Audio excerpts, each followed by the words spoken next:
নমস্কাৰ সম ভক্তপ্ৰাণ ৰাইজক আজি ভাগৱত ভ্ৰমণৰ কাৰ্যসূচীলৈ সকলোকে স্বাগতম জনাইছোঁ আৰু সকলোকে ওলগ জনাইছোঁ। গুৰুকৈ 3 নং বৰবিলৰ সত্যপুৰ নামঘৰৰ ভাগৱত ভ্ৰমণ কাৰ্যসূচী চলি আছে আৰু বৰ্তমান তেখেতৰ 575তম কাৰ্যসূচী চলি আছে, যিটো ভাগৱত ভ্ৰমণ হৈ আছে। আৰু ইয়াৰে কিছু অংশ আপোনালোকক এই ভিডিঅ'ৰ জৰিয়তে দেখাবলৈ চেষ্টা কৰি আপোনালোকে চাই থাকক ভকত বৃন্দসকলে আৰু সকলোৱে কৃষ্ণ বুলি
শ্ৰী চৰণত সেৱানি তুলিছোঁ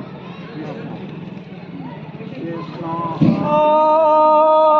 হৰে